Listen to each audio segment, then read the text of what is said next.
बिस्मिल्लाहिर्रहमानिर्रहीम। अस्सलामुअलैकुम वरहमतुल्लाहि वबरकातुहू। नाज़रीन, गोश्त खानों का सरदार है और दूसरी तमाम ग़िज़ाओं की निस्बत गोश्त में ज़्यादा ग़िज़ाइयत होती है, ज़्यादा ताकत होती है और दूसरी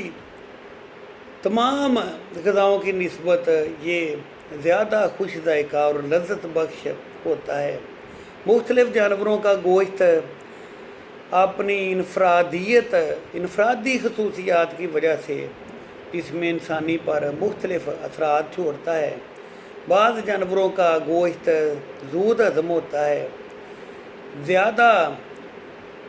ताकत बख्श होता है, साफ़ सुथरा खून पैदा करता है और क़ुव्वत मुदाफ़ियत को बढ़ाता है। और बाज़ जानवर ऐसे हैं कि जिनका गोश्त देर हज़म होता है और कसीफ़ खून पैदा करता है और उनके गोश्त का इस्तेमाल कसरत इस्तेमाल जो है वो बाद अमराज पैदा करने का सबब भी बन जाता है। गोश्त के मुतालिक ये है कि ये अगर भुना हुआ इस्तेमाल किया जाए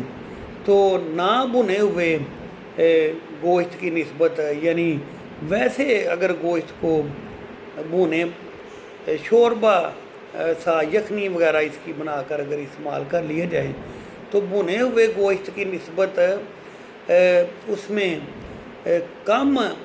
क़ुव्वत होती है, कम उसमें ग़िज़ाइयत होती है और ये गोश्त की एक बड़ी हैरानकुन खसूसियत है। यानी भुना हुआ गोश्त अगर इस्तेमाल करें तो उसमें ना भुने हुए गोश्त जो वैसे पका कर जिसको खाया जाए उसकी निस्बत भुने हुए गोश्त में ज़्यादा ताकत, ज़्यादा उसमें ग़िज़ाइयत होती है। चाहे दोनों को पकाते वक्त, यानी भुने हुए गोश्त को पकाते वक्त या फिर वैसे शोरबा यखनी वगैरह गोश्त का बनाते वक्त मसाला जात वगैरह, घी वगैरह जो हैं वो उनकी मिक़दार एक जैसी डाली जाए, लेकिन भुना हुआ गोश्त बहर सूरत ज़्यादा ताकत बख्श, ज़्यादा ग़िज़ाइयत मुहैया करने वाला होता है। इसीलिए अगर दुबले पतले अफराद जो हैं, कमज़ोर बदन अफराद जो हैं, वो अगर भुना हुआ गोश्त अगर इस्तेमाल करें तो ये उनको बहुत जल्द मोटा ताज़ा फरबा उनके जिस्म को बना देगा, कमज़ोरी वगैरह दूर करेगा और ताकतवर तवाना बनाएगा। गोश्त जो है अगर कमज़ोर अफराद इसको इस्तेमाल करें तो ये उनके जिस्म को ताकत देता है और अगर बीमारी से शिफा याब होने वाले अफराद इसको अपनी खुराक में शामिल करें तो ये उनकी कमज़ोरी जो है वो दूर करता है और बीमारी के असरात जो है उनको दूर करने में ये मदद देता है। गोश्त के मतलब एक ये भी एक इसकी खसूसियत है कि अगर कब्ज़ की अगर शिकायत हो तो गोश्त को कसरत से इस्तेमाल करना शुरू कर दें, यानी ज़्यादा मिक़दार में इसको इस्तेमाल करें। अगर कब्ज़ की शिकायत हो तो ये कब्ज़ के अज़ाला में मदद देता है, कब्ज़ की तकलीफ़ जो है उसको दूर करता है। और अगर दस्त असहाल आने की शिकायत हो तो फिर भी गोश्त को अगर कसरत से इस्तेमाल करें तो इसके कसरत इस्तेमाल से दस्त असहाल की तकलीफ़ जो है वो दूर हो जाती है। और ये भी एक इसकी गोश्त की एक बड़ी मुनफरद खसूसियत है। गोश्त में तकरीबन हर तरह के ग़िज़ाई अज्ज़ा मौजूद होते हैं, हर तरह के इसमें मिनरल्स, विटामिन्स और दूसरे ज़रूरी जो अज्ज़ा जिनका खुराक में होना लाजमी समझा जाता है वो गोश्त में मौजूद होते हैं। तो इत्दाल के साथ गोश्त का इस्तेमाल जो है ये जिस्म के लिए बहुत मुफीद है, जिस्म को ताकत मुहैया करता है। गोश्त के मतलब ये है कि अगर जो तिब्बी लिहाज से जो गोश्त जो है वो परिंदों के गोश्त के बाद जो बेहतर गोश्त जो समझा जाता है वो बकरे का गोश्त जो है वो समझा जाता है। यानी वो बकरा 6 माह से ज़्यादा उम्र का और 1 साल से कम उम्र का जो बकरा या बकरी जो है उसको अगर उसका गोश्त इस्तेमाल किया जाए तो वो ज़्यादा मुफीद और ज़्यादा ग़िज़ाइयत बख्श होता है, ज़्यादा लतीफ़ साफ़ सुथरा खून पैदा करता है। और फिर जो गोश्त जो है उसके जो उसके हिस्से जो हैं उनके मतलब ये है कि सीने का गोश्त और दस्त जो हैं, दस्त का गोश्त यानी दस्ती का गोश्त जो है वो पोठ और रान के गोश्त की निस्बत ज़्यादा ग़िज़ाइयत बख्श होता है, ज़्यादा मुफीद होता है। जिस्म को क़ुव्वत देने में वो ज़्यादा बेहतर होता है। और जो सीने का गोश्त है वो ज़्यादा लजीज, ज़्यादा खुश ज़ायक़ा होता है। ज़ुबान का गोश्त जो है वो ज़्यादा ज़ूद हज़म होता है। तो गोश्त जो है इसका एक मुआलजाती बड़ा एक बेहतरीन इस्तेमाल इसका ये है कि जो दुबले पतले जो अफराद हैं जो अपने जिस्म को ताकतवर, मोटा, ताज़ा, फरबा बनाना चाहते हों, वो भुना हुआ गोश्त खाकर फिर दूध जो है उसमें थोड़ी सी अजवाइन, देसी अजवाइन जो है वो यानी 3 ग्राम अजवाइन तकरीबन 1-1.5 गिलास दूध में जोश देकर फिर उसमें 1-2 चम्मच शक्कर या बेहतर है कि शक्कर जो है उसके मिला लिए जाएं, मिलाकर उसको फिर वो ठंडा करके भुना हुआ गोश्त खाकर अगर दुबले पतले अफराद भुना हुआ गोश्त खाकर सुबह शाम या दिन में 1 मरतबा और साथ ही ये जो दूध जो है जिसमें देसी अजवाइन को जोश दिया गया हो ये पी लें, तो ये चंद दिन का इस्तेमाल भुने हुए गोश्त का और साथ ये अजवाइन जोश दिए हुए दूध के इस्तेमाल का चंद दिन इस्तेमाल, इसके इस्तेमाल का फ़ायदा ये होगा कि दुबलापन जो है वो दूर होगा, जिस्म मोटा, ताज़ा और फरबा होगा। और ये एक बड़ा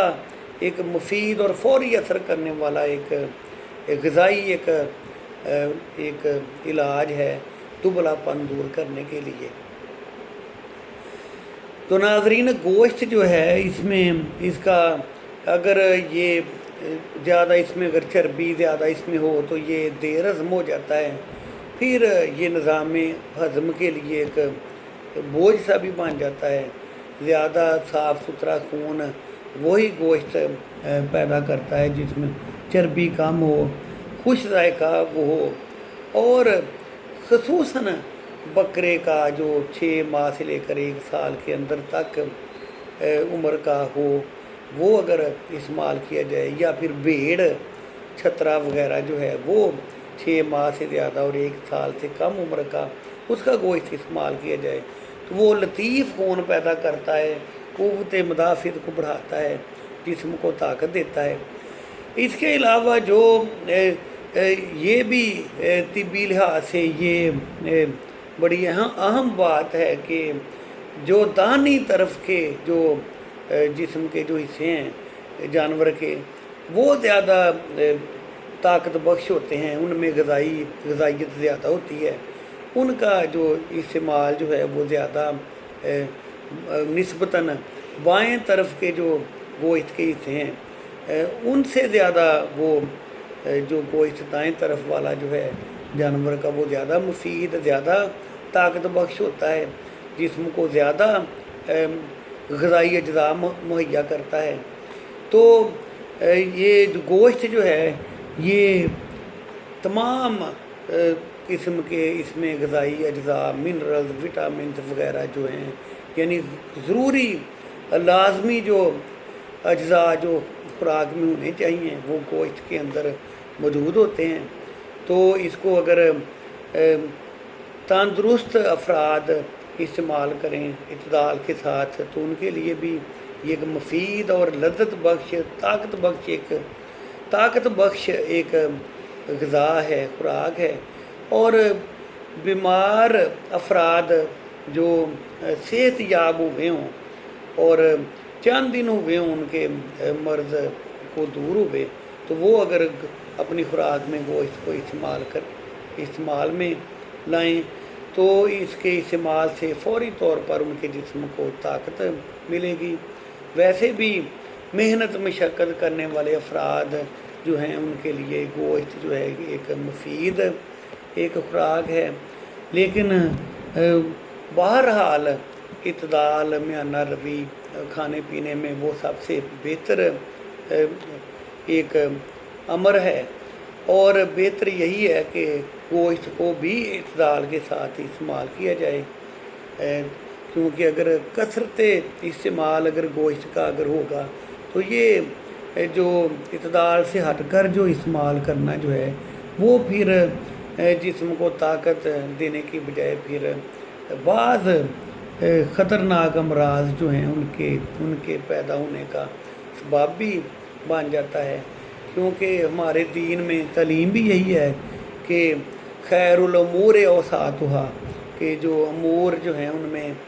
میانہ روی جو ہے وہ بہتر ہے۔ تو کھانے پینے میں جو میانہ روی ہے وہ تو سب سے بہتر ہے، گوشت جو ہے اس کے استعمال میں میانہ روی جو ہے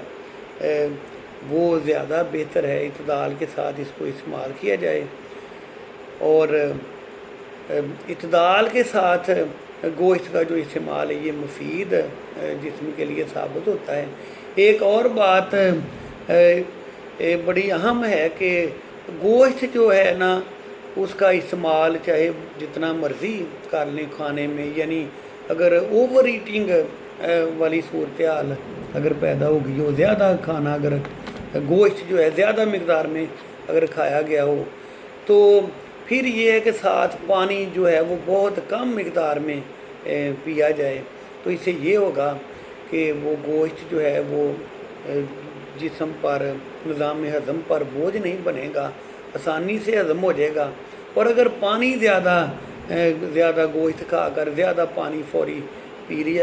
لیا جائے تو زیادہ پانی پینے سے یہ ہوگا کہ پھر معدے کا جو نظام ہے، جو معدے کے لیے جو ہضم کرنا جو گوشت کا ہے وہ بہت مشکل ہو جاتا ہے، اور پھر بد ہضمی، دست، اسہال وغیرہ کی شکایت پیدا ہونے کا امکان بڑھ جاتا ہے۔ تو یہ چیزیں گوشت کے استعمال میں پیش نظر رکھیں۔ گوشت واقعی ایک لذیذ، طاقت بخش اور مرغوب طبع ایک خوراک ہے، اور واقعی کوئی دوسری خوراک جو ہے وہ گوشت کا بدل نہیں، یہ اپنی جگہ ایک بہترین ایک خوراک ہے، کھانوں کا یہ سردار ہے، تو اس کو اعتدال کے ساتھ استعمال کریں،